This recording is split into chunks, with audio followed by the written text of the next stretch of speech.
Welcome to Food on the Mind.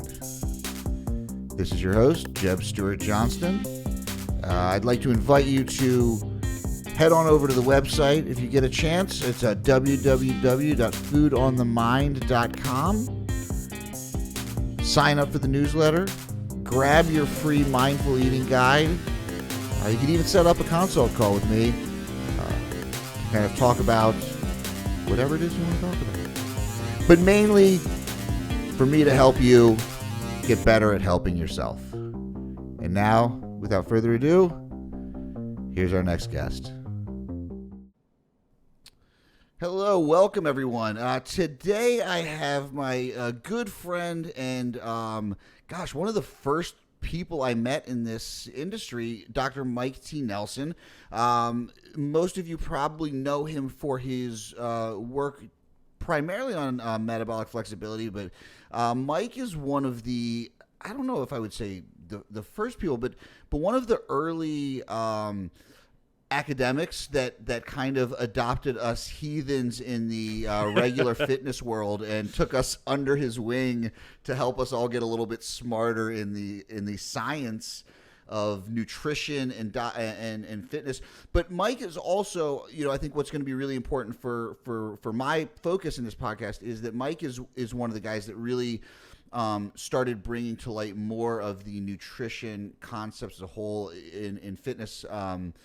It was people were focusing on exercise, which is super important, but within the exercise physiology world, a lot of people kind of were not paying a lot of attention to some of these nutrition concepts. And Mike is one of the first ones, I think, that in a time that nutrition was getting more and more dogmatic, saying that like, hey, maybe it's more holistic than that through the metabolic flexibility. So I think what I'd like to start off with, Mike, is like we're going to delve more into kind of, again, with the whole food on the mind concept of how this ropes into other areas. But if we can just start, and I know that this is rehashed a lot, but there's probably people that haven't heard you speak before, that just the basic concepts of what metabolic flexibility is, and then we'll kind of dive more into all the other ideas of flexibility we can take. Yeah, perfect. You've been around fitness stuff long enough to see that these kind of arguments come and go. We had like the low fat craze, and now we've had like the high fat, low carb craze, and now I wasn't the only one to predict this, but protein is now bad because it's gonna shut off your autophagy, and we don't want to run mTOR too much, and God forsake we get too big or whatever, which doesn't really happen. But it seems like to write a book, you have to demonize a macronutrient group and say this is bad, don't ever do this. And again, this is in the realm of healthy people, not pathologies. And with metabolic flexibility, I'm like, okay, so let's just think about this. So if I do a super high-fat, ketogenic type diet, which we know can be done in a safe manner, but I'm a high-level athlete where speed and power matters a lot, it's not a good mix, right? Because speed and power is going to drop off. On the other hand, we could go to the other extremes too. So fitness is always about the extremes. So with metabolic flexibility, it's like, well, maybe we should consider the context of what it is you're doing and not necessarily demonize any macronutrient. So for a healthy individual, it's probably a good idea to use carbohydrates to a high degree. It's also probably a good idea to use fat to a high degree. Then it just depends upon what you're trying to do at that point. If you're going to, try to kill yourself doing 20 rep squats, I don't think I would do that on a super low-carb diet day in and day out and expect to, feel halfway decent with it. So carbohydrates are good for high-intensity exercise and performance. But when we're just sitting out, like having this chat, things of that nature, you probably want to be primarily using fat. There's no need to use a sort of higher energy fuel like carbohydrates. So metabolic flexibility is how well can you use carbohydrates on one end of the spectrum. How well can you shift to use fats on the other end of the spectrum? So you can use carbohydrates really well, you can use fats really well, and then how well can you switch back and forth between them, right? So the example I gave, high intensity speed and power, you definitely want to use carbs. You're just hanging out, watching Netflix, using fat is better for that. Yeah, and from a totally personal anecdotal note, like I've gone through phases of like just like hammering carbs away, and I've never been like a high fat person, but like I've gone really high carb and And it's been great. But I started just getting to this point of where I was like, just constantly just feeling, I just felt terrible. And a lot of it was because I was trying to get so many calories that I wasn't getting any fiber in. So I kind of did this switch after coming back from Costa Rica, actually, where I was like, you know what? I don't feel great. How can I change this? So I just kind of switched just my day. I just kind of moved more of my carb timing around workouts. Mm-hmm. Upped my fat content in the mornings because I was like, hey, like I probably am not getting certain like micronutrients in because I'm not eating whole eggs. I'm like, Yeah. And it was amazing. Like digestion improved. I think I'm making this up and it's totally anecdotal, but I feel like my nutrient partitioning improved because I was getting more out of more calories. I felt like, and I just felt better as a whole. So now I actually have a relatively high fat morning. My afternoon, which is around my workouts, is relatively high carb, low fat, and then evenings are kind of a solid blend. And of course, there's just a ton of protein all around. But totally anecdotally, I also feel much better, and to me, that is such an important aspect because if you don't feel good, like bottom line is your training's not going to be good. No. You're just not going to enjoy what you're doing. Yeah. The amount of gonadal fortitude you need to get to the gym just becomes astronomical. And that's honestly like I was training hard and like if every one of us has had like a year of like we're training, it just kind of feels and going into COVID, I was getting this point of like hating training, and then COVID hit and it was like, oh my god, what did I just do? Like, I just screwed myself. I hated training for the past year, and now I'm going to be so limited. But yeah, it's and I feel like so much of that is just. But I do think that sometimes taking things to the extreme, I was going for massive hypertrophy. And so I thought that it was I just had to hammer carbs away. And it was like, you know what? Actually, when I felt into this more flexible model, I actually started seeing better results and better body composition as a result. Yeah. And that kind of even begs the question, too, of which we don't know is how much of a caloric surplus do you need to, quote unquote, optimize or have better hypertrophy? It's like at some point your line is not going to be linear and it's going to drop off, assuming you're not doing boatloads of drugs or something like that, but even then at some point it's still going to drop off. It's just a different point. So is it a 500 calorie surplus, 1,000? If I were to throw a dart at a wall based on a handful of studies, probably 500. And again, that's even in practice harder to figure out exactly what that is because everything's always changing. So if you think back to I have flashbacks to like the late 80s and early 90s about just how fat bodybuilders would get in the off season, and then you saw like how many of them had a hard time getting back, quote unquote, in shape again. So I think at some point, if you just way overshoot that, your body is going to give you feedback of like, no, this isn't so good. And I remember years ago I was trying to get up to 250 was my goal for body weight. Because I'm like, that would put me at almost like 100 pounds over like when I started lifting. And I got to like 240, 245. I was stressed out of my mind doing my PhD.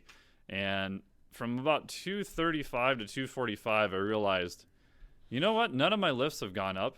I just got fatter, like really fast. So I think I've kind of hit that top end for now. Well, that's and I equate it to there's a lot of like fluid retention, a lot of intramuscular water, and like I just like there was just a lot of I just had a lot of bloating, and like when people would say they were bloated up until that point, I never understood what they meant. I was like, I think that's like a made up term. Yeah. And then it was just like I just like constantly was just like everything just felt like garbage. I started.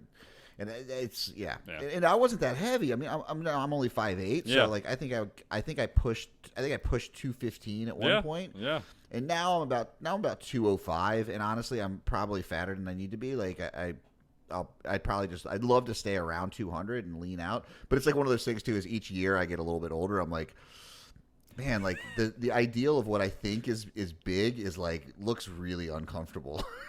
Oh yeah. Yeah, I mean, I've cut down a lot, and I'm like, I had the realization about a year and a half ago. It was even at Ben's place in Costa Rica of like, I don't think I'm probably ever realistically going to go above 230 again. And hell, I may not even go above 220 again. It's just like for my frame and my goals and how much time I'd have to dedicate to it, and it's just probably not in the cards, and that's okay. It took me a while to actually kind of come to that that sort of realization, I guess. Yeah. It's and I vacillate back and forth because like I go to the gym and there's a dude who's IFBB pro in there and I'm like, oh man, that guy's huge, and then I'm like, oh yeah, this is his job. Yeah. I'm like, that's what he does. Like that's all he does is eat and sleep and work out. Yeah, and he's probably made other external supplement decisions that some of us may or may not want to do, and whatever, each to their own. I'm not passing any judgment or whatever, but you kind of everyone has to consider the big picture too of like, don't want to dedicate 5 hours of my day doing this. I love lifting, but man, not 5 hours a day to everything. It's really the eating. Honestly, that's the hardest part. The lifting, lifting's 90 minutes. It's great. Like when I was at my peak of like actually bulking and really putting on a lot of weight, like about a year ago, a lot more. My second time really of gaining weight. Pat Davidson and I were having a conversation and said. And I was like, I just feel like garbage. And he's like, me too, because he was kind of in the same boat. I was like, except for like 90 minutes a day when I feel like a god. Like you feel great in the gym. Being heavier, like everything's awesome. But the other 23 hours, I just felt like garbage. And I was like, I don't know if the trade-off's worth it. My sleep apnea got really bad. Like it was just like, and that I wasn't even big. Like the guys that are my height, that are pro bodybuilders, are walking around like 280. Oh yeah, it's just. I can't imagine how they feel from hour to hour. Yeah, it's just so insane. And at some point, like, I remember just having multiple when I was up at 4,500 calories a day. And you're trying to eat mostly whole food, right? I'm not like just inhaling Pop-Tarts every other meal. And like you're having this, half-hour staring contest with this massive bowl of rice. And you're just going, what am I doing with my life?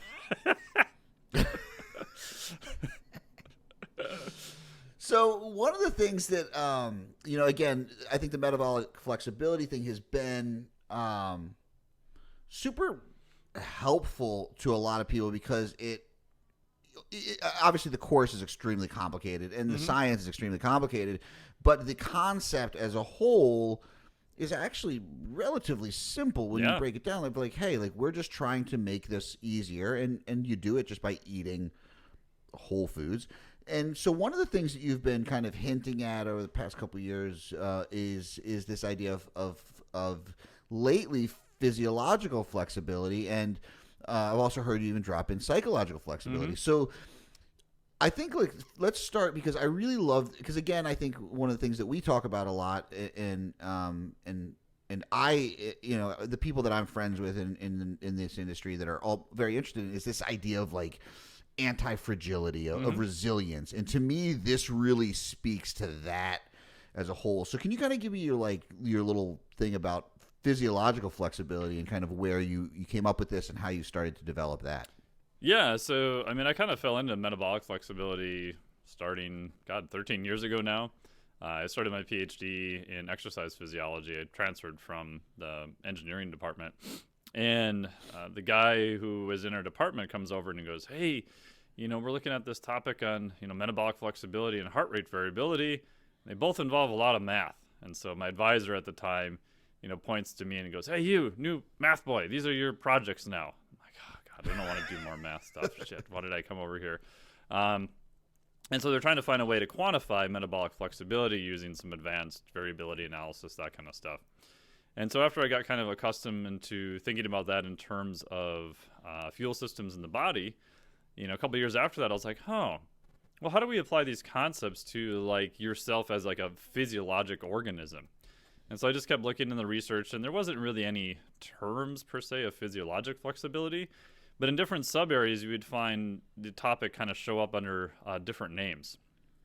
So I spent much time thinking about it, and I'm like, okay, so if we want to create a human that's more anti-fragile, more resilient, like once we have basic nutrition, good exercise, and sleep, our stress is somewhat manageable. Like, where do you go next? Like, what do you target? Like, what's your framework of figuring it out?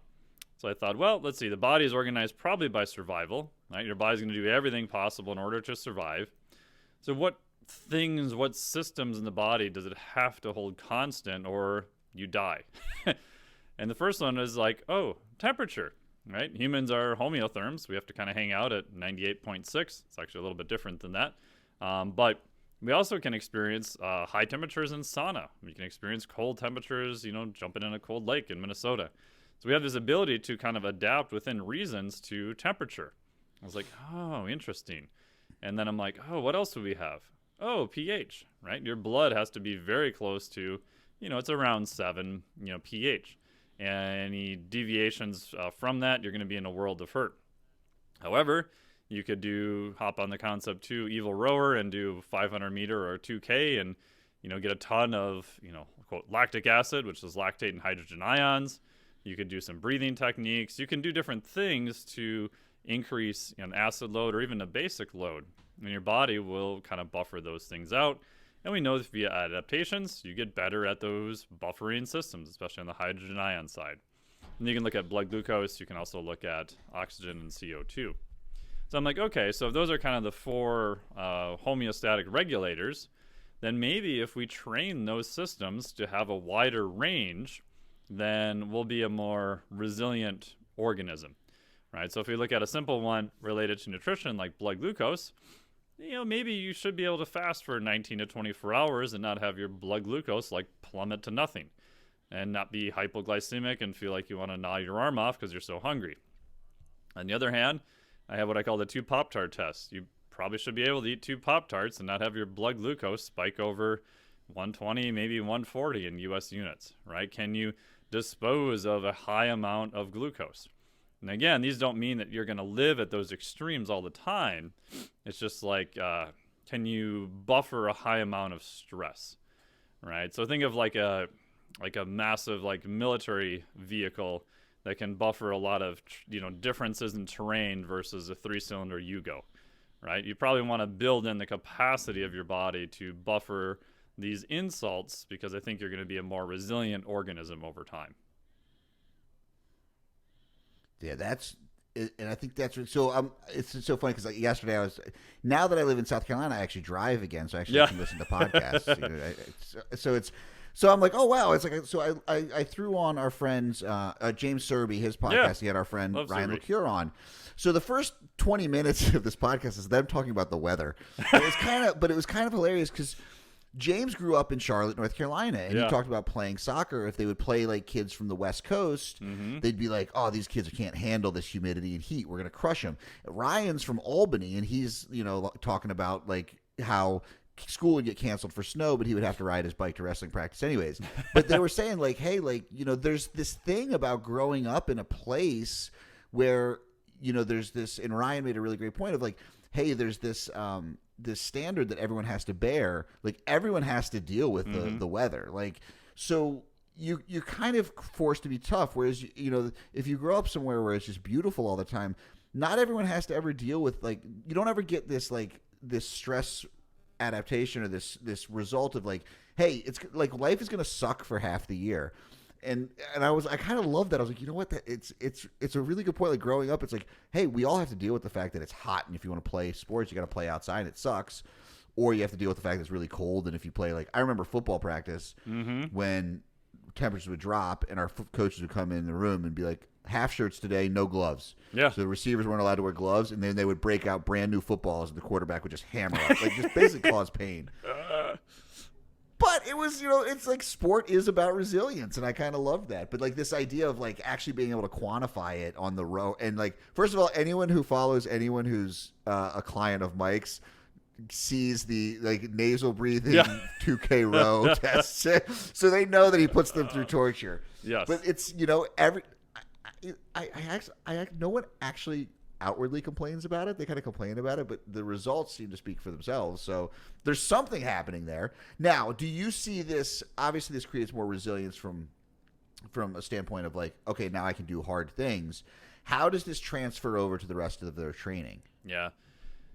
So what I came up with is, and initially when I did the whole physiologic certification or physiologic flexibility certification, I was not going to talk about this until the very end, but I soon realized when you get into the research of like say cold water immersion, pretty much all the stuff you've heard is BS.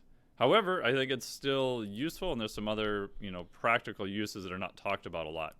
So my whole goal with the course, and even talking about the physiology side, is actually to get them to the psychological point, right? So if you think about our brain, right, the goal with, I would say, physiologic flexibility is to get your prefrontal cortex to override your limbic system, meaning take the new kind of more evolved part of your brain and have your use that to think your way out of stuff your little lizard brain doesn't want to do, right? So for example, getting into cold water, if it's cold enough, it always sucks when you first get in. Like, I've been doing it for a year and a half now. There hasn't been one day I've crawled into, 38 or 40 degree water and been like, yes, this feels warm. Woohoo! I made it. I'm adapted. It's like, nope, it still sucks. I know it's going to suck, and I can be prepared and have a better response to it sucking. It's like doing a max 2K on a rower. No matter how good you get, you can go to the elite level, it's just going to suck, right? There's just no way around it.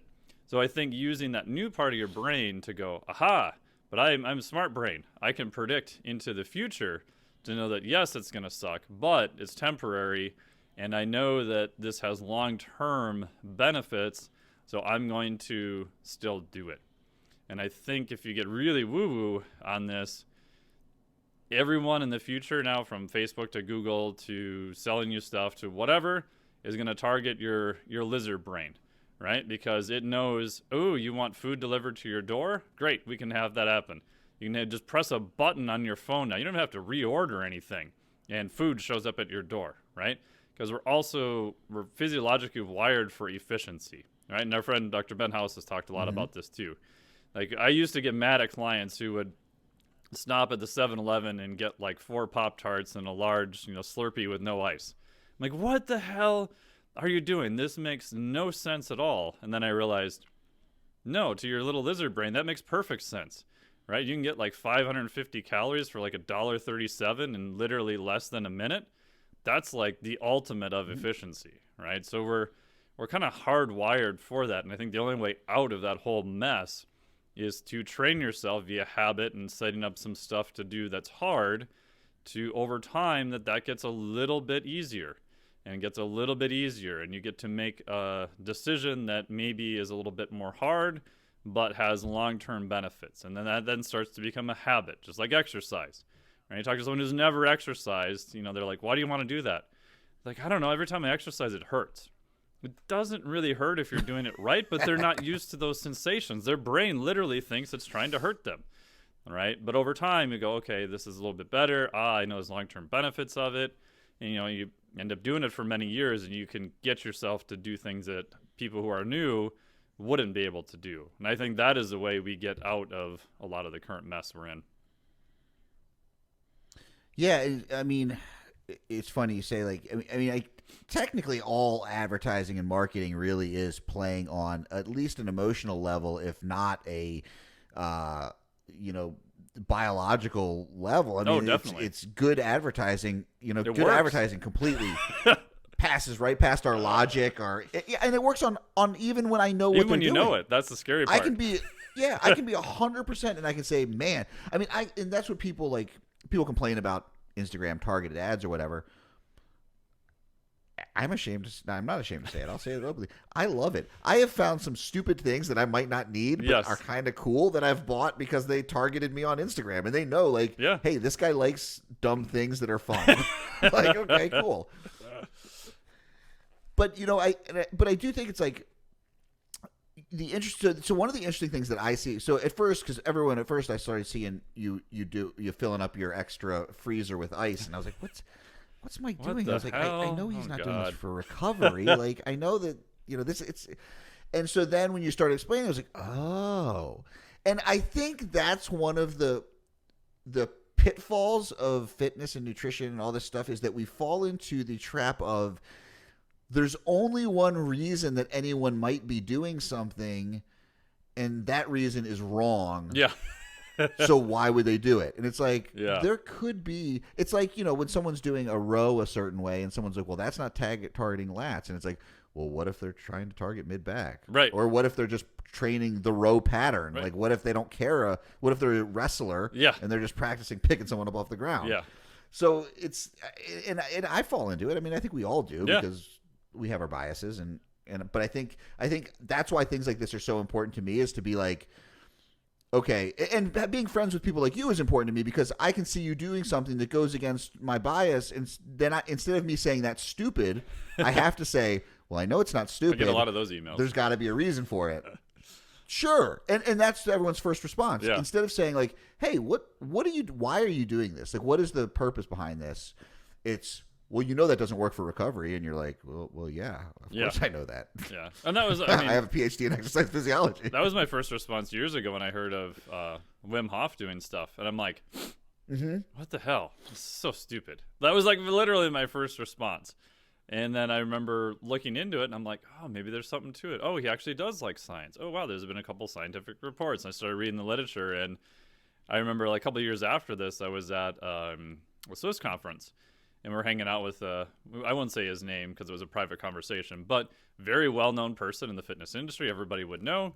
And we're just chatting, and I was asking him, I said, hey, we were talking about Wim Hof. I said, oh, what do you think of Wim Hof? And he's like, I don't know, man. I think he's kind of kooky. And I'm like, yeah, that's a valid response, because it's definitely on the edge. But then you start looking at even though anecdotal reports, you're like, oh, well, maybe there is something here. Maybe there is something going on. And I think that's how a lot of stuff starts, right? A lot of stuff starts as that's on the edge. That's just a bunch of outliers. That's weird. It's kooky. And the next thing you know, like a couple of years, it's like mainstream and everybody's doing it. Well, I think a perfect example of this is something you teach, RPR. Yeah, I mean, that looks kooky as hell. And so anyone who's not familiar, any of my clients are familiar with it because Mike and we talked one day and kind of came up with this protocol that I use for a lot of my clients to help them go to sleep, and it's just the basic RPR, reset that they can do in bed. And Mike, you were like, hey, I have some of my clients do this, and I don't know why, but I tell you what, and it's not everybody, but I would say probably at least half of my clients who I have do that are like, I don't know what that is, but I fell asleep last night. Like I just have to do some deep breathing, do that little reset, laying in bed, and they're like, and I was like, I don't care why it works. Yeah. I don't care. Like if it helps you go to sleep, awesome. Yeah. But it's one of those things. It's kooky, and it's like, okay, well, why is this working? Well, it's like, well, we don't know exactly. So, but the thing is even if it is placebo, whatever it is, if it works on 50%, I don't know many things that work on half of my clients. Yeah. So if there's something that does, like that's a big deal. Yeah, and initially I took a bunch of people and tested it on people who I said, hey, I'll have you come in. I want you to try this thing. You kind of push on yourself in weird areas and it helps with muscle activation. They're like, that's the dumbest thing I've ever heard of in my life. Perfect. Come on in. Right? Because I'm like, if it works in the face of a nocebo effect of someone who already thinks this is absolute bullshit, I'm like, it doesn't guarantee there's a physiologic response, but there's probably something there. And then after having, done it for 4.5 years, it still just boggles my mind that it works a vast majority of the time, and I've done a lot of other stuff in that area that, hasn't been nearly as effective. But again, it's like, well, why is that? Like, I can give you some theories as to why, but there's not a lot of published literature either. There's a couple poster presentations and that's it. So from a scientific standpoint, then the answer is we don't really know. It's not that it doesn't work or it does work. Yep. It's here's our observations. We don't have much to go on. So the answer is not really sure, but I don't see a downside either, and that was the first thing before I started teaching it was, oh God, I don't know if I want to teach people how to do their own hands-on stuff. That sounds like a disaster. But when I realized I'm playing around with it, I'm like, the biggest downside I ever found was sometimes it just didn't work, right? I never found anyone who actually made themselves worse. So I'm like, okay, so there's not much of a downside, but the upside is maybe unbounded and we're not really 100% sure what it is. Sounds like a good system to me then. Well, and that's, I think that's the big thing. And it's for that base level, especially just kind of like some basic things to teach someone to do for themselves. If nothing else, I mean, having something that someone can do that it creates self-efficacy, that creates autonomy, that they're not reliant on me for 100%. I mean, that's a bonus right there. Yeah. But again, it's like, when we talk about this, just the reset for sleep, most things that you would say to people, obviously, it's going to be some kind of like, oh, we were saying like take melatonin or even like breathing. If you tell someone to meditate, for a lot of people that I work with, they're not used to meditation or mindfulness. The idea of meditating can actually be a stressor. It can actually be like, oh, I'm not doing this right, and it creates more problems. With this, they're just like, hey, like just you're not going to do anything wrong. You're not going to hurt yourself. It might hurt on your sternum for a minute, but that's about it. Yeah. And you're good. Yeah. And I think that's something. And again, we have this vacillation in fitness and nutrition, especially where it's like we either have to go into things that are 100% backed by randomized controlled trials, or it's going to be crystals and anti-vaxxers. Chanting over and like broccoli. we can't find this middle ground of like, hey, like just because there's not a study on it, the study is just to kind of knock down the pins. Like if there's enough anecdotal evidence and there's not a downside, it's worth a shot. Yeah, and I mean, if you live in that area like I do and you do and a bunch of other people we know, like you'll piss off a lot of people in the process, which is totally fine. Because it's like, oh, you don't have any science for that, or what are you doing? That's all woo-woo. I'm like, the client doesn't care. At the end of the day, the client's paying me $200 for a session. Right. They want a result. They could give two hoots that there's 17 studies that prove or disprove it. I'm interested in that because I want to use the data and get them a better result, but at the end of the day, they just want to move better, feel better, and hit PRs in the gym. That's their goal. Mm-hmm. So, yeah. And the last part I like to too is about the self-efficacious thing, because I did some hands-on work in the past and got myself in a horrible place where I was the fixer of people in pain, and that was sort of became my mental outlook too, that I had to fix their pain, and that doesn't end well at all. That was a complete, utter disaster of my own doing. So when I saw this, I was very resistant. And when I realized that, oh, you can do it on yourself, oh, okay. So that gives self-efficacy back to that particular person then. So if somebody comes in and they did a session and then they say, oh, I need to do another session, like my wife Jody will screen them and be like, well, how did your drills go? And if they're like, I didn't do any of them, like, okay, go away, go work on the drills, come back again later. Because I just refuse to work on someone again if they're not going to put in the time and effort to do something on their own, because I don't want to be that person that's quote unquote fixing them. It's like, I gave you the tools here. It's your job and responsibility to do it. If you did understand it or you don't have a question or something like that, that's different. We'll help you through that. Right. It's the same thing with mental stuff, psychology stuff, with nutrition, exercise. It's at the end, you want them to be somewhat self-autonomous, and they have to take the action to do that. Well, I think as a practitioner, it becomes somewhat unethical to create a dependence model. Mm-hmm. Because again, and unfortunately, we are in an industry that sometimes rewards guruism and rewards from just a personal satisfaction level of being the guy, or the girl, like the savior. And it's like all of a sudden, and we see it, like we watch these people get lifted up, and it's because and you're like, I don't know, this is healthy for either party. Yeah, like this is not a good really.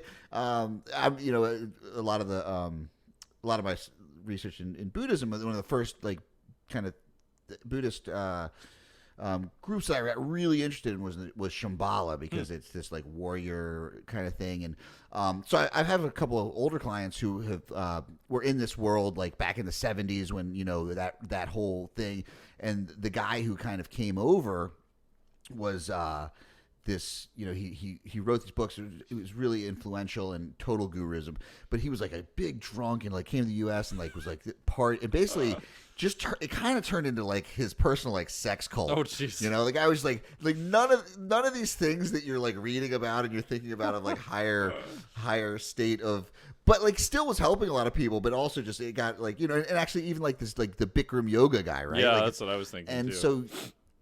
Yeah, so it kind of falls into that world of like you get the high because you're the one that's like playing God here, and so from a practitioner standpoint, it's like, hey, you got to be careful with this stuff because people's emotions, like there's a lot of trauma, all these things tied in, and you got to be like, listen, this is not me fixing you. This is you fixing yourself. I'm just showing you a couple of tricks, some tools to help you. Yeah, especially when you start getting into, trauma and stuff like that. It's like if you don't have your own shit figured out, like, in my opinion, you run the risk of really messing somebody else up.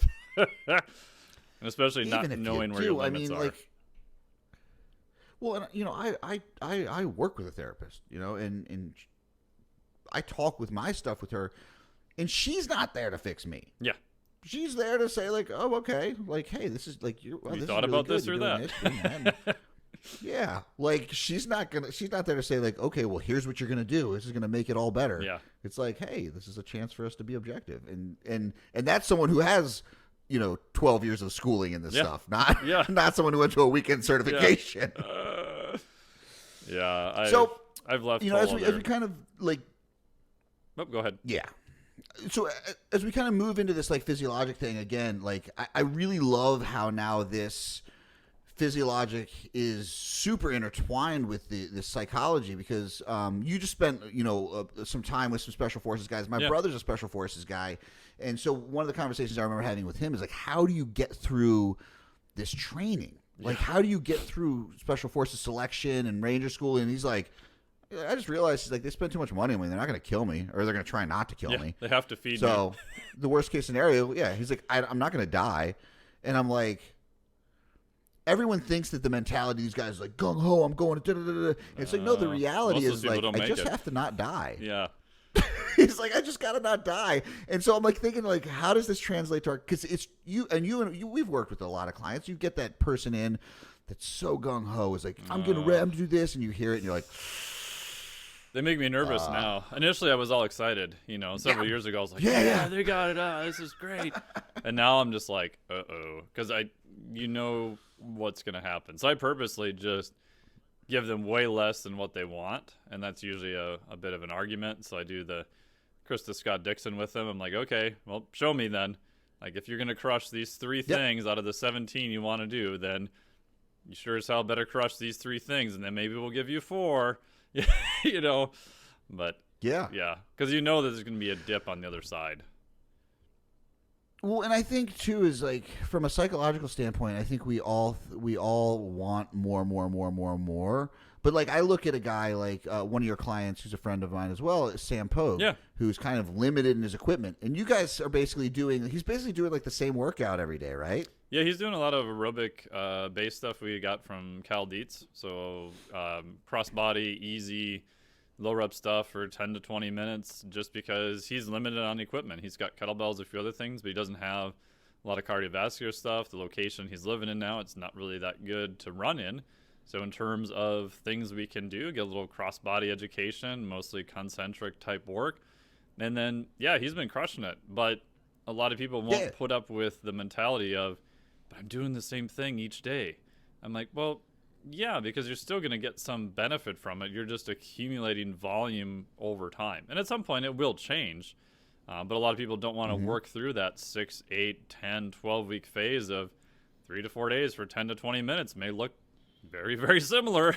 But and I think too, and again, I think that is part of that psychological flexibility. Yes. Of like, hey, how can I get to this point of, and also, we've been going through Groundhog Day for almost a year now. Yeah. Most of us have had, and so learning to live in that world, we're starting to learn that might be just as important as learning to live in this, world of like constant sympathetic, just craziness.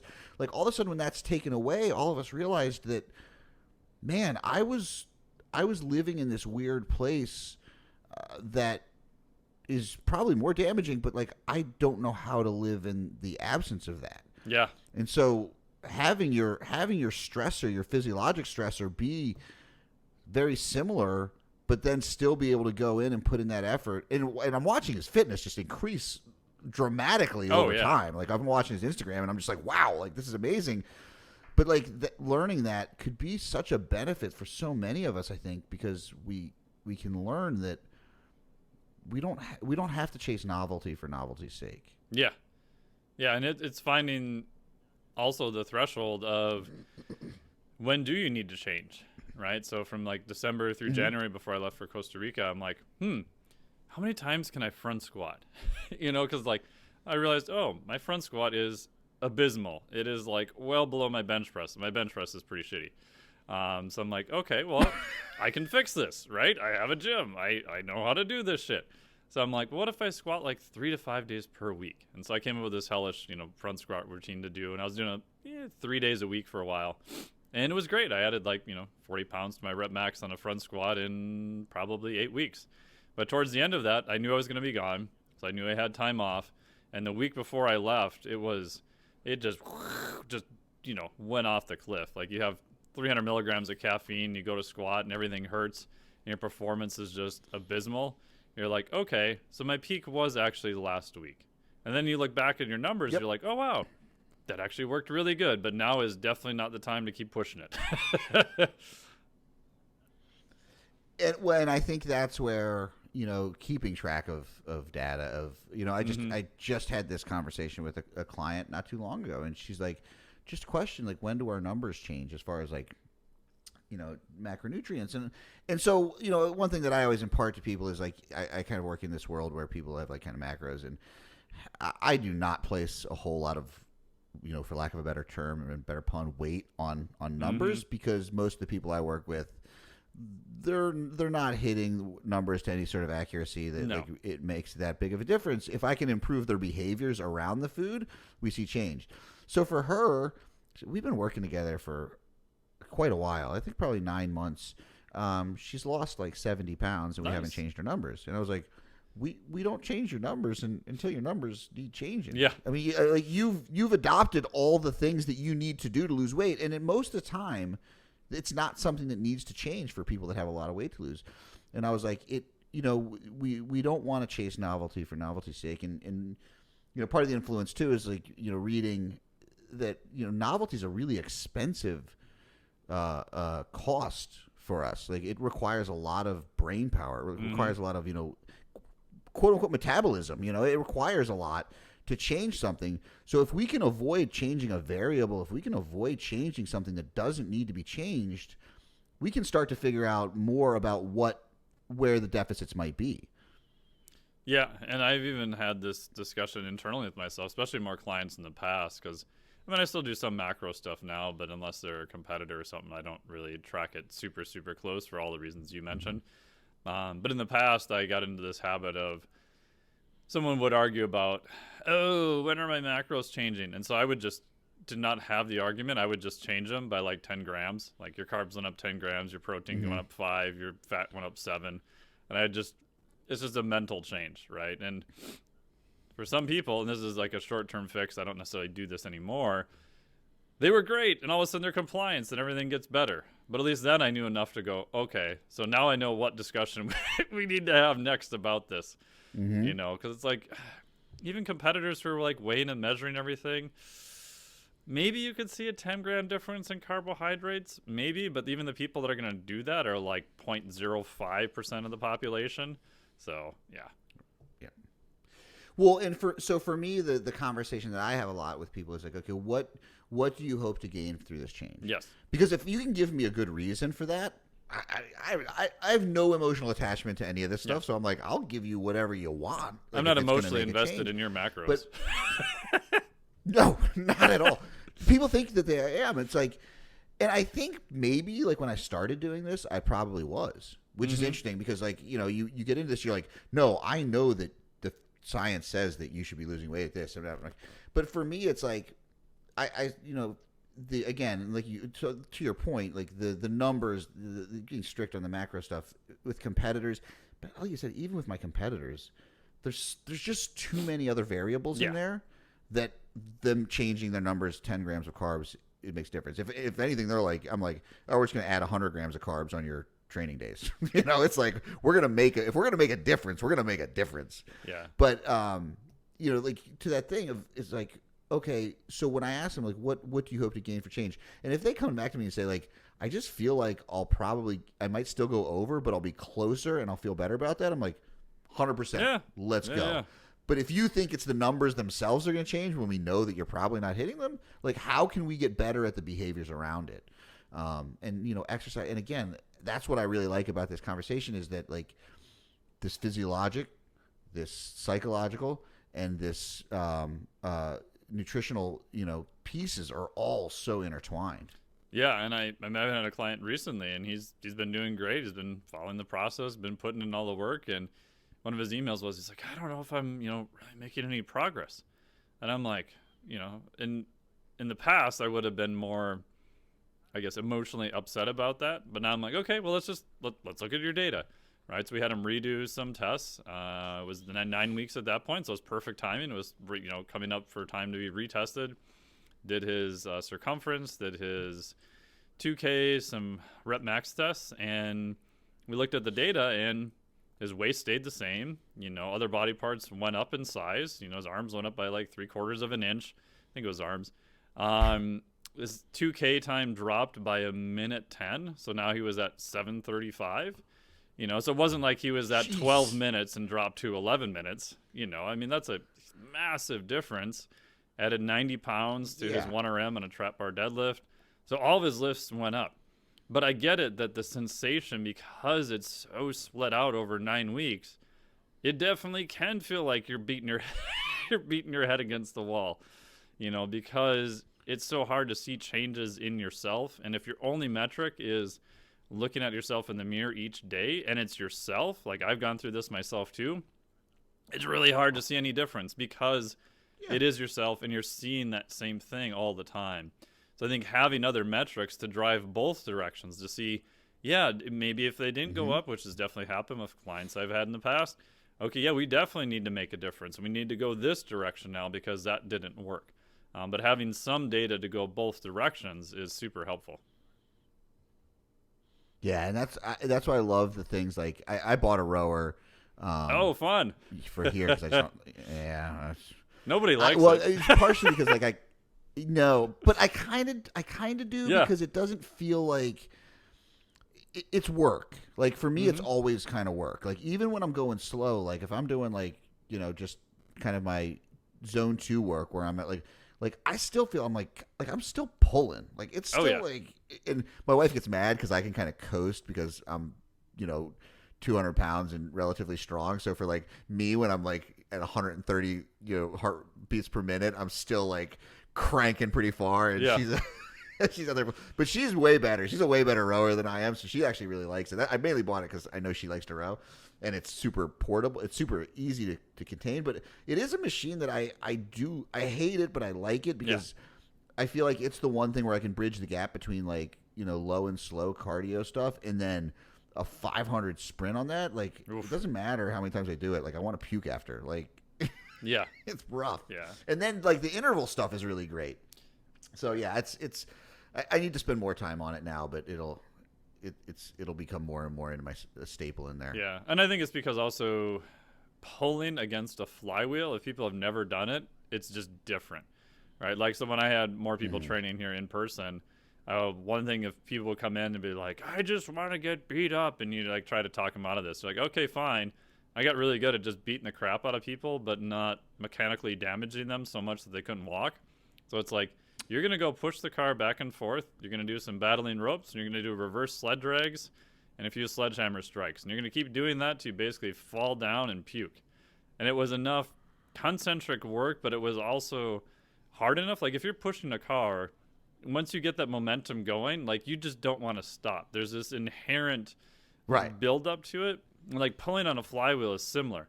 Like if you try to pull slow, you just get your ass handed to you. So you have to have some type of power aspect into it just to overcome that resistance, and that's on every pull. Yeah, and I think you're right. It's such a mechanical movement that it's kind of meditative in a way. It's like you just get. It's really easy to get a rhythm in, and like the computer thing's really nice because it kind of gives you like instant feedback. I wear my heart rate monitor and all that and do all the stuff there, but it is like seeing that monitor and being like, okay, like I can watch it. I can watch my 500 time move up and down, or my 2000, whatever it is, like, and see my adjusted time and kind of stay in that range. Look at my heart rate, and I'm like, I like that. I like that kind of instant feedback and being like, okay, I can actually, because I'm not a like, I'm a I loved strongman because nothing went longer than a minute. Yeah. Like, I am out of the gate. I am 100%. Like, I like to just crush, and then I just die at, like, 45 seconds into any workout. Yeah. So for me, having something that paces for me is really, really good. Yeah. And that's one of the things I got from Dr. Kenneth J at the Kerrigan Institute is we'll just do a bioenergetic profile on people, right? So we'll take them everywhere from 100 meters to 30 seconds, 60 second, 180 second wind gate. These are for like more high-end, like CrossFit type athletes, Right. 2K, and then all the way out to like a 20-minute capacity test. And then there's good data from especially some Scandinavian countries, and you can map to see where they're at. So even for like a strength and power athlete, a lot of times I'll find like their 20-minute capacity is just absolute dog crap. Once we get that up to just a nominal level, like all of a sudden the recovery and everything else between sets, between workouts, Changes. everything goes back up. And then vice versa. You have some people who are really good at holding endurance and their speed and power is just horrible. And you get that up to a level that matches a little bit better, and then everything else improves again too. So if we're like talking for someone at home who's just trying to kind of improve just kind of everything, like, right, like they're kind of working on their nutrition, they just want to be like a little bit better in the gym, but like I know because you use that rower as a really good metric for people, how would you say, like, how would you have someone at home if they were like, okay, just kind of like test themselves and then retest and try to build that capacity? Yeah, I mean, the easiest thing I do is, if you want super simple, is just get on a rower, adjust what's called the damper, right, or your drag factor to 120 to 130, right? So you can look up online how to do that. So that's at just a relatively fixed pace because you're probably using some random rower somewhere. And then set the distance for 2,000 meters and just row as hard as you can. It's going to suck big moose balls. And if you feel really bad, you can come back in 3 days and do it again. But take that data and then go into online, just type in Concept 2 VO2 max, and it'll take you to the Concept 2 site. And then you can put in that data and then put not highly trained rower, and it'll give you all the normative data, right? So what I'm kind of looking for people is, compared to population, where are they at? Are they really good, bad, average, excellent? And then the next step is you can go into the Concept 2 database where everyone has been logging all of their data. Go to the previous year because you'll have basically a whole year's worth of data. And you can see how you stack up for people of your gender, age, and weight. And so for most of those, again, I stole this from Dr. Kenneth J, is, I want to see most people at least at the 50% mark on there. And is that probably higher than population standards? Yeah, because you got a bunch of people who are rowing or logging stuff and are into fitness. But, I've had some people that are like at the bottom 5%. It's like, even if your goal is a physique athlete, I can absolutely 100% guarantee that this is limiting your progress. And you don't have to get up to 90%. You don't have to be an elite level rower. You can do the bike. You can do other modalities. But it also just gives people a marker to kind of look. And they're like, oh, wow, I didn't realize I sucked that bad, right? But it gives you something to then shoot for. Like, so when I first started doing it, I was horrible. I was like at the bottom, like 10%, 15%, then I get up to 50%. So my long-term goal is to hit 75% of the population on the Concept 2 site for a 500 meter, 2K, and a 5K. So that's kind of my long-term goals. And I think, and Kenneth J has talked about this too, that 75th percentile is probably a pretty good marker. That's, for some people going to be a multi-year goal. But after that, it really starts flattening out. If you want to go from 75th percentile to 90 or 90 to 95th percentile, you're probably going to need a lot of specialization. That's probably going to be your main thing. It's going to take up a lot of time. But as an accessory thing, you can put in a fair amount of work, but you can probably get to a relatively high level without having to go like, 100% balls deep into being a rower on top of everything else. Now, I know you. There's actually a really good conversation about what I'm going to ask you about in a minute that you did with Stronger Experts with Luke Lehman and Alex Oh, Viada, yeah. I believe, about nasal breathing. But where does the nasal breathing thing kind of come in here? Yeah. So how I got into nasal breathing was probably almost, maybe over 4 years ago now. I had a bunch of, intermediate to kind of higher-ish, level regional competitors for CrossFit. And I just couldn't get them to stop beating the shit out of themselves. They were paying me a lot of money too. My first thought is I'll just charge them a lot of money. And, that works to some degree. But so I came up with putting them on a rower. And because my first thought was, okay, easy. We'll just look at heart rate. But then something would happen to the heart rate monitor. The dog would eat it or got thrown under their couch. Or, you would always be magically missing this heart rate data from it. So I said, okay, you're going to get on the rower. You're going to do a 5K. And you're only going to breathe through your nose the entire time. Because my first thought is that's automatically going to drop you from the top down. And I knew just from watching some of their videos and stuff, like when they're doing Metcons, their mouth is like open 100%. Like you ask them, like, you wake up in the morning and it feels like a bird died in your mouth. Yeah, how did you know? They're sleeping with their mouth open all the time.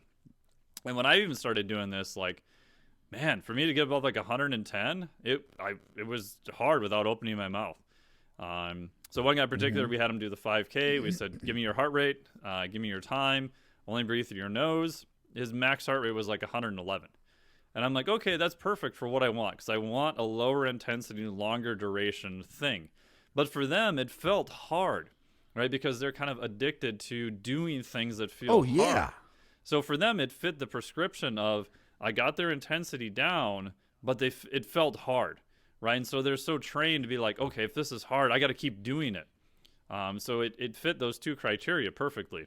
And then over time, like in this guy's particular case, like 8 weeks later, he was hitting 145, you could hit the 150s pretty good. But his capacity also went up dramatically during that time. So that's how I initially started doing it. And I started looking at some stuff like Brian McKenzie from Art of Breath has a lot of great stuff on it. And I'm like, oh, I think breathing at lower intensities through your nose is probably going to be better. And then if you fast forward many years, everything now is like, oh, everyone's just over breathing and you must breathe out of your nose 100% of the time. And I'm like, but during max exercise, what's going to limit most people is air exchange, unless you're just really deconditioned. Yeah. Right? So how much air are you going to get through two little small pipes versus one large pipe? Right? At some point, that is going to be your rate limiter. And if you're breathing through your nose only, you just gave yourself a rate limiter, right? So I think you want to, again, just like metabolic flexibility, right? You want to expand the entire range. And Brian McKenzie's talked a lot about this. So lower level stuff, I think nasal in, nasal out is great. And then nasal in, mouth out. Just focus on an exhale. And then at some point, yeah, you're going to be breathing in and out of your mouth. However, I think that should be only really high-end performance, right? My pet peeve is that people get really into testing, which I love testing. I got a freaking Moxie. I got a freaking metabolic cart in my house, so I love testing. You bought a metabolic cart. Yeah, that was like my goal for 12 years. Like, oh, if I could ever get a metabolic cart, then my life is made. So I think it's great, but I lose track sometimes of testing, of how many people send me testing, and I'm like, oh, great, you got this Moxie data, you got this, and that heart rate. What was their performance? Like, you put them on a rower, right? You're going to get watts. Like, how did they do? Oh, I don't know, man. I forgot to check. I'm like, how could you forget to check? That's like, without knowing the output, the outcome of all of this, like, none of it matters. So I think sometimes people get too invested in, do I nasal breathe? Do I nasal breathe? Do I mouth? What do I do? Blah, blah, blah, blah. It's like, if your mechanics and your output is going up and you're feeling better and you have a simple metric like maybe HRV to measure stress and it's not going crazy, whatever you did is working, right? Whatever you did, you're becoming more efficient. Right. You're on the right track somewhere. So I think sometimes we have to dial it back a little bit. And I always do this thing where I'll use a whole bunch of technology and then I'll try not to use any technology, right? So I'll do, hands-on stuff, allowing myself to use technology, Omega Wave, HRV, whatever. And then literally I imagine myself, okay, you got dropped off on a desert island. You got to go train that guy. What do? You have nothing. You have no phone, no nothing. Can I transfer some of the knowledge and stuff I've learned from testing to just using your hands and just talking to someone? So I think both ends of the spectrum are good. Well, I think that's what I appreciate about you so much is that, just this conversation of like, people look to you and they're like, oh, they know your background with HRV and like, with all this testing and stuff. And I think that people assume that that's where you live.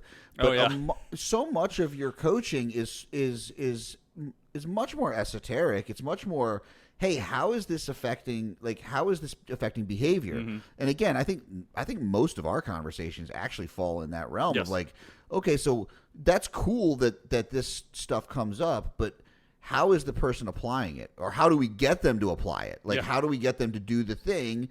And I think that, like, again, whether it be RPR stuff or the heart rate variability, it's like if they're getting caught in the dogma and the tool without the application, like, it's like it doesn't matter. Like you said, if you don't have output data, like, it doesn't matter about this stuff. Yeah. And so I think that, the nasal breathing thing, it's hard for me, but it's like, I think when people started getting this argument about the nasal breathing stuff, it's like, for me, it was never like a weird thing, because coming from a fighting background, mm-hmm.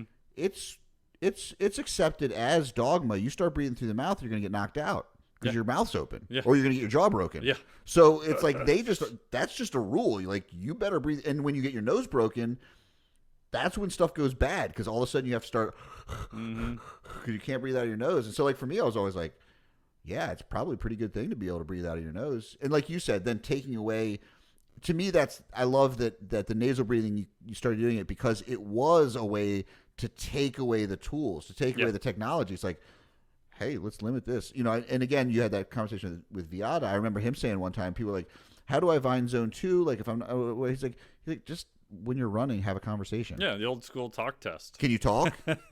Yeah, like, it's like, we don't need all this stuff. It's good to have it. But again, that's what I appreciate about you is, like, you're saying, like, and this even comes down, I think if we all applied this principle across our lives, I mean, I still remember we've had this, a few times talking about, like, when you gave a talk at a seminar, and you talked about, like, one day I was going to do it with just the whiteboard. Yeah. And then one day I was going to do it with just a computer. And I guess you showed up and they didn't have a whiteboard or something.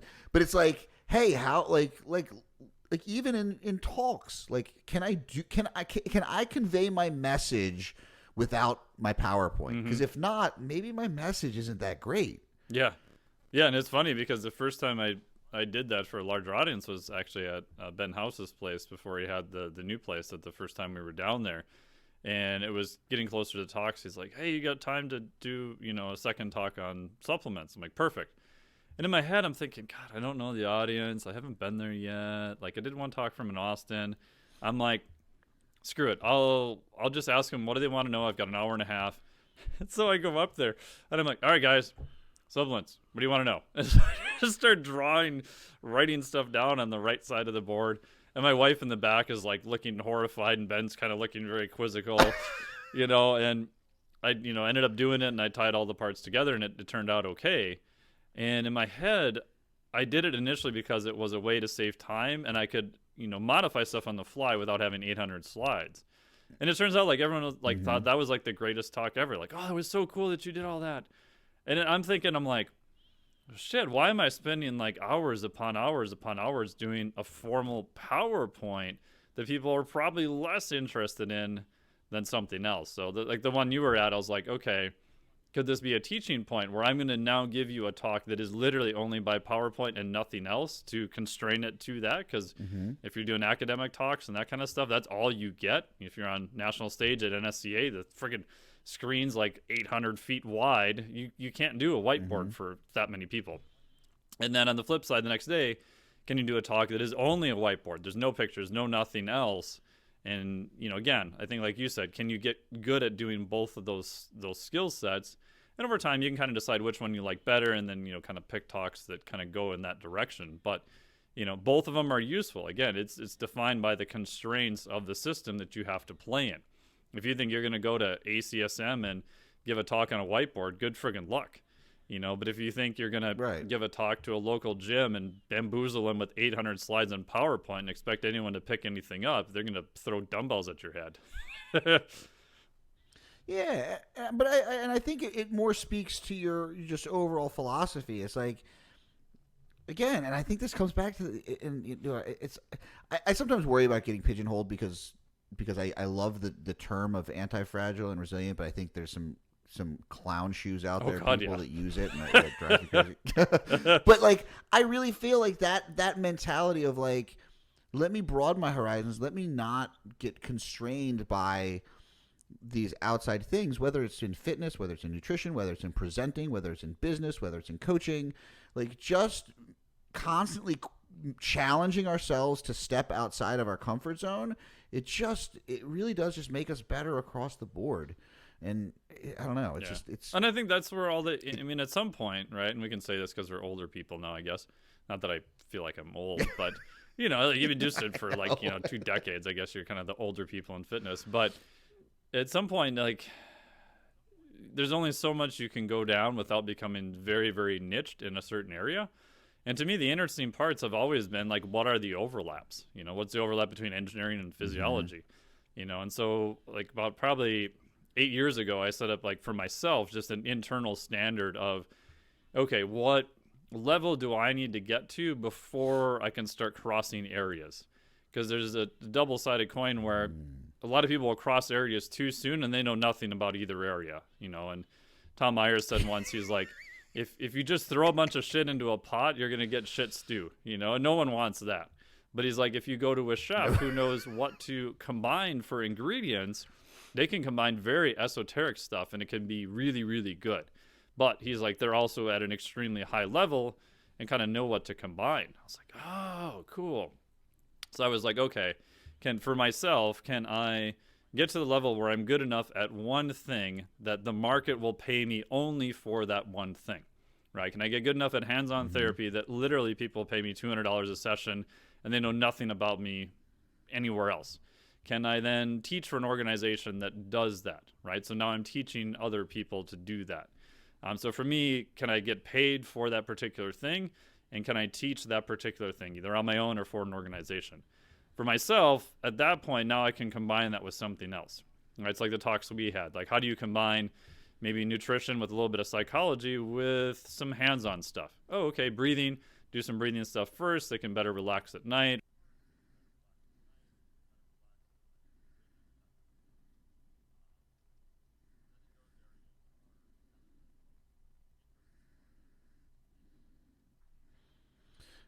yeah, and I think that's such an interesting way to put it. Like, um, hey, here's what I want to get really good at. I'm also going to get really good at this thing, and thinking about them as standalone, I think is where a lot of people probably miss out. Because if you can be, and it doesn't mean you have to be the expert, but if you can be enough that someone is willing to pay you for that thing, then you've probably gotten pretty good at it, right? And you can probably if you can teach it, you've probably gotten really good at it, and then you can start to combine those things together. I love that. That's awesome. And I think that speaks to kind of this whole idea of these of again, your kind of what you do, whether it be the metabolic flexibility or the physiologic flexibility or the psychological flexibility. These things are all speak to that mindset, which I think is actually probably too too little examined in our field. I think so many people want to focus on one thing, and that not and they aren't flexible. Whether that be in their training modality, whether that be in, they took a PRI course and so now anything with an extension is going to die immediately, or they, whatever it might be, people are very inflexible because it's a lot easier to sell inflexible. It's probably a lot easier to make money in that.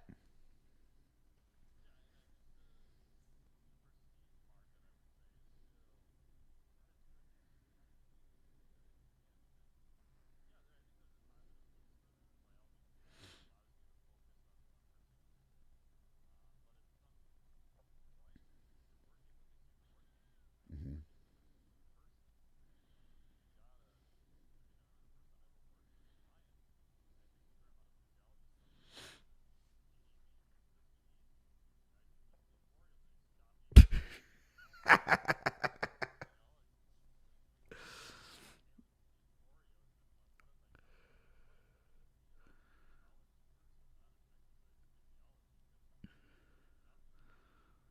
Yep.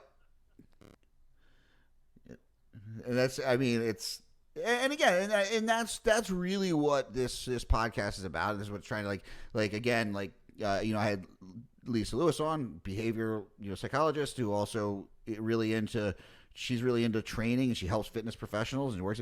I had Tommy on, who obviously just does everything, and so it's like, but all the people that I'm really interested in working with and being around and networking with and learning from all adopt that kind of idea, because there's going to be some time I'm going to go down the rabbit hole and find that one person who really, but I'm going to go take a course from them, but I don't know that I want to sit and hang out until 2 a.m. at a conference talking to them about stuff, because I'm probably going to end up talking, if it's 2 a.m. in Kansas City, we're going to be talking about Corrosion of Conformity album, probably not about nutrition. That's the people that interest me. Is I like all the other stuff. Like you said, there's got to be more to it than that. So, but anyways, I just I want to thank you for coming on here again. You're someone who I just not only someone I just really like, but I really appreciate you, and I appreciate your stance in the industry, and just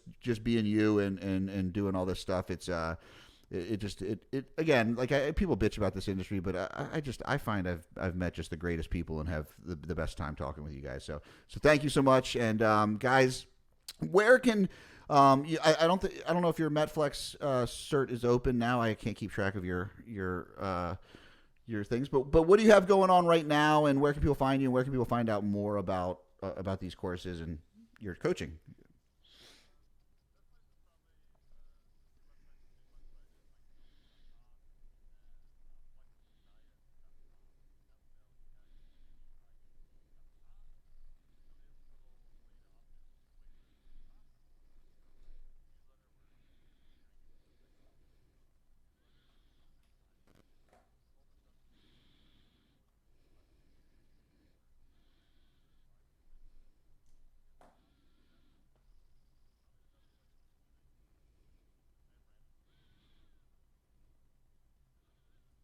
The email is the best though, because yeah, definitely. If anyone's listening, sign up for the newsletter.